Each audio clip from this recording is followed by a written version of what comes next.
Onda Cero adelanta a esta hora la noticia que va a publicar, que va a ampliar enseguida el Confidencial. Un ministro del nuevo gobierno de España está condenado por fraude fiscal. Máxim Huerta, ministro de Cultura y Deporte, fue condenado el año pasado a pagar 243.000 euros a Hacienda por los impuestos que dejó de pagar en los ejercicios de 2006, 2007 y 2008, que es cuando trabajaba como presentador de televisión en el programa de Ana Rosa Quintana.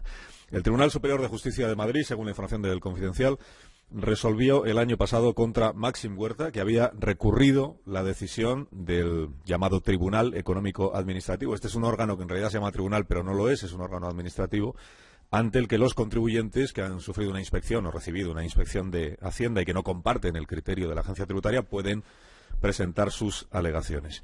Cuando el contribuyente no comparte la resolución de este órgano administrativo, el siguiente paso es el Tribunal de Verdad, el Tribunal de Justicia. El Tribunal Superior de Madrid entendió que Hacienda tenía razón al reclamar a Máxim Huerta 243.000 euros de sanción, incluyendo el recargo y los intereses, como es tradición, costumbre en Hacienda, por esos 3 ejercicios fiscales que les he mencionado. Y Máxim Huerta fue condenado a pagar también las costas de ese proceso. Este es el hecho, este es el dato, y es un hecho y es un dato irrefutable. El ministro de Cultura tiene una condena por fraude fiscal. Cabe pensar que Pedro Sánchez no estaba enterado cuando procedió a su nombramiento, pero eso lo iremos sabiendo a lo largo del día de hoy. Dejadme que les explique cómo llegó Máxim Huerta a ser condenado a esta situación. Miren, desde los años 90 era costumbre en muchos profesionales, artistas, muchos periodistas de radio y de televisión, muchos de ellos muy conocidos, era costumbre crear una sociedad, una pequeña empresa, digamos, y facturar sus servicios a la compañía que les contrataba, a la televisión, la radio, quien fuera, a través de esa sociedad.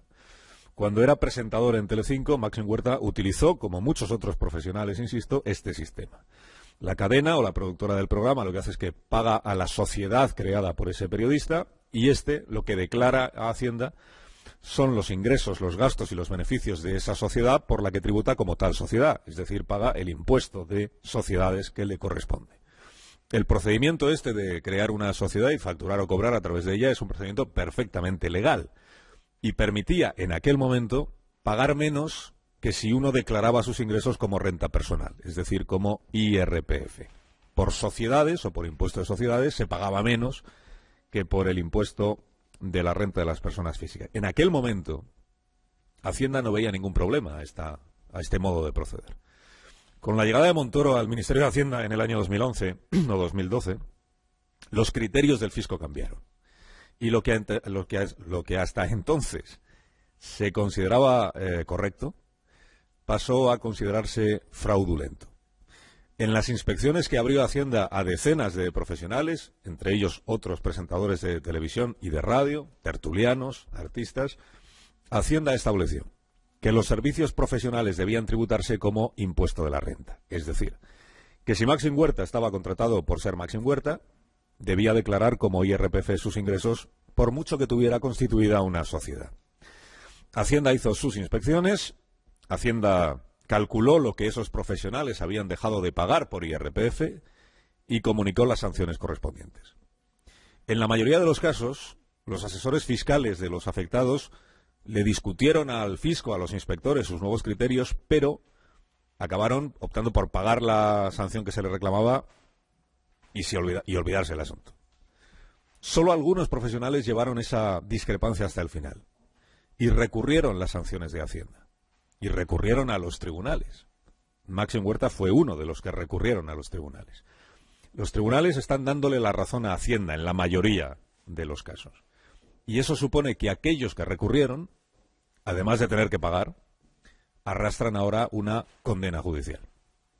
Al avalar las sanciones de Hacienda, los tribunales están condenando por fraude fiscal a los contribuyentes afectados.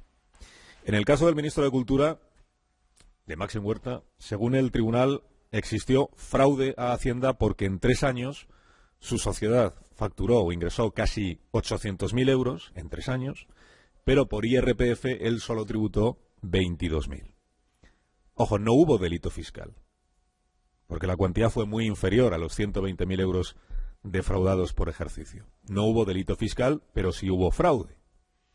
Si Máxim Huerta y su asesor fiscal, imagino, hubiera aceptado la sanción, la hubiera abonado, porque hay que pagarla, tiene que pagar todo el mundo, incluso el que recurre, y si hubiera olvidado del asunto, esta condena nunca habría llegado a producirse. La sanción doy por hecho que la pagó porque tiene que pagarla todo el mundo, también el que presenta el recurso al tribunal. De tal manera que a día de hoy lo más probable es que Máxim Huerta no tenga en realidad ningún asunto pendiente con Hacienda. Lo más probable es que él esté al día de sus obligaciones tributarias. Vamos a ver qué explicaciones da él a lo largo de esta mañana. Pero en la mochila lleva esta condena del año pasado. Esta sentencia, que son 2 sentencias en realidad, del tribunal madrileño. Eso es lo que políticamente hoy va a tener sin duda relevancia. Es el primer revés, son las primeras curvas para el nuevo gobierno de Pedro Sánchez. La semana pasada les decía, ya siempre acaban apareciendo las curvas y suelen aparecer en lo que uno menos se espera.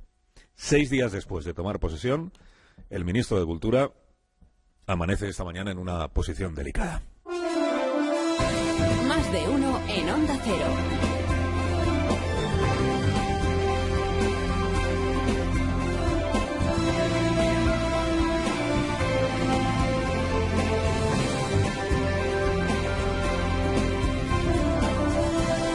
¿Cómo están? Bienvenidos a esta mañana de radio que corresponde al 13 de junio del año 18. Estamos emitiendo hoy desde la Fundación BBVA, el centro de Madrid y el centro del conocimiento, el centro del saber. Hoy recibimos a los galardonados de los premios Fronteras del Conocimiento de la edición del 2017. Es tradición ya que más de uno que este programa celebre cada año por estas fechas la mañana radiofónica del conocimiento, con estos premios a la investigación, que son también premios a la comunicación, que son premios a la creación cultural. Este reconocimiento con el que cada año la Fundación distingue, premia a profesionales que han ido un poquito más allá en el conocimiento, en ese activo que es para toda la sociedad, el ir sabiendo más. Estos pioneros en territorios inexplorados que van poco a poco ganándole terreno en favor del conocimiento y en contra de la ignorancia tan enorme, por otra parte, que tenemos en tantísimas materias.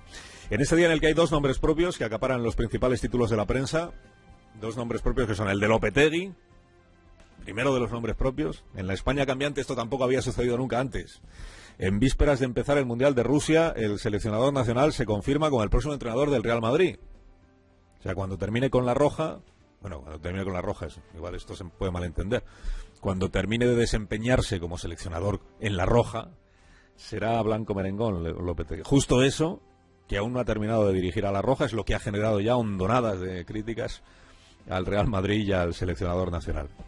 Y segundo nombre propio, el de Urdangarín, el yerno del rey, cuñado de rey, marido de infanta, que hoy va a hacer historia muy a su pesar, ingresando, o recogiendo al menos hoy mismo la notificación para ingresar en una prisión. ¿Cuántas veces no habremos escuchado en los últimos años que todo esto nunca podría suceder porque el sistema estaba blindado para impedir que cosas como esta sucedieran? Que era imposible que la hija de un rey fuera investigada por la justicia, que aún era más imposible que la procesaran, que la sentaran en el banquillo, que la juzgaran, que aún era más imposible que a su marido lo condenaran, y más imposible ya todavía que el marido se convirtiera en el recluso Urdangarín.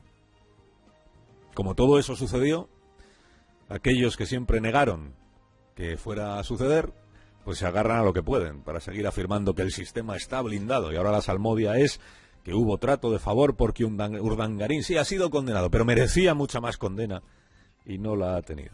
Es lo que proclama la legión de juristas aficionados que habita en este país debajo de las piedras.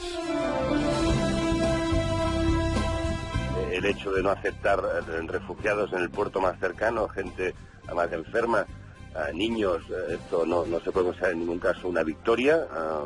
Es verdad que digamos que da una solución a esta incertidumbre que hemos vivido estos días. Esto es un paso más, un bloqueo más en una cadena ya demasiado larga de trabas. A las 7 hablábamos con David Noguera, que es el presidente de Médicos Sin Fronteras en nuestro país. Hablábamos sobre el viaje obligado que está realizando el Aquarius rumbo al puerto de Valencia. Obligado digo porque el deseo de la ONG era que dejaran desembarcar a estas personas rescatadas en el puerto más próximo, en Malta o en Italia, ¿Por qué? Pues porque mientras el Aquarius está camino de Valencia y luego regresa al Mediterráneo, todos esos días no puede operar en alta mar. Los 600 rescatados vienen para España, serán recibidos aquí. Próximo sábado seguramente llegará el barco. Serán recibidos, serán atendidos y serán tratados como corresponde. Y como refugiados. Ayer le preguntábamos a primera hora de la mañana a Mónica Oltra, en este programa, la vicepresidenta del Gobierno de la Comunidad Valenciana, si estas personas recibirían el estatus de inmigrantes o el estatus de refugiadas. Tendrían que tener la condición de asiladas porque o bien pues o están huyendo de un conflicto bélico, de una guerra, o están huyendo de persecuciones, o están huyendo de cualquier tipo de peligro inminente para sus vidas. Por tanto, pues habría que darles el estatus de refugiados y asilados, pero en cualquier caso eso es algo que sabremos sobre todo cuando estén en tierra.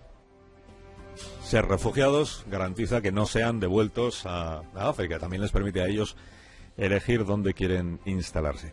Los medios vamos a ir contándoles minuto a minuto estos próximos días cómo llegan estas personas, cómo bajan del barco, quién les recibe, quién les atiende, qué médicos les examinan, qué ONG se ocupan de ellos, a dónde los trasladan. Es decir, lo mismo que en realidad lleva meses ocurriendo en Italia, en los puertos italianos. Ahora la novedad es que el nuevo gobierno ha prohibido el desembarco.